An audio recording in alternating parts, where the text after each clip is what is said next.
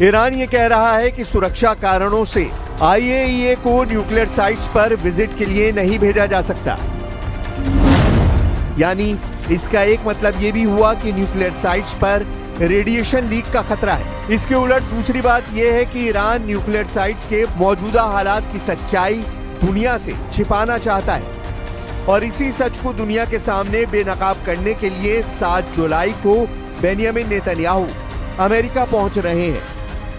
צפוי לצאת בשבוע הבא לפגישות בארצות הברית עם נשיא ארצות הברית דונלד טראמפ, עם סגן הנשיא ונס, עם מזכיר המדינה והיועץ לביטחון לאומי מרקו רוביו, עם שר ההגנה פיט הקסט, עם נציג הנשיא למזרח התיכון סטיב ויטקוף, עם שר המסחר. יש לנו כמה דברים, כן, לוטניק, אבל יש לנו כמה דברים לסגור לפני כן כדי להגיע להסכם הסחר בנוסף לדברים אחרים, פגישות עם ראשי הקונגרס והסנאט ופגישות ביטחוניות שאני לא אפרט כאן. लेकिन एक तरफ इजराइल ईरान के लिए तबाही का नया प्लान तैयार कर रहा है तो दूसरी तरफ खामनेई ने अपना न्यूक्लियर प्रोग्राम दोबारा शुरू करने का ऐलान कर दिया है। साथ ही ये भी साफ कर दिया है कि इजराइल हो या अमेरिका, ईरान ना तो किसी के आगे झुका है और ना ही झुकेगा। सुप्रीम लीडर अयातुल्ला खामनेई ने सोशल मीडिया प्लेटफॉर्म एक्स पर एक पोस्ट करते हुए अपने इरादे साफ कर दिए। अयातुल्ला खामनेई ने अपने आधिकारिक एक्स अकाउंट पर लिखा, ईरान एक महान और शक्तिशाली देश है। हमारी संस्कृति और सभ्यता की विरासत अमेरिका जैसे देशों से सैकड़ों गुना बड़ी है।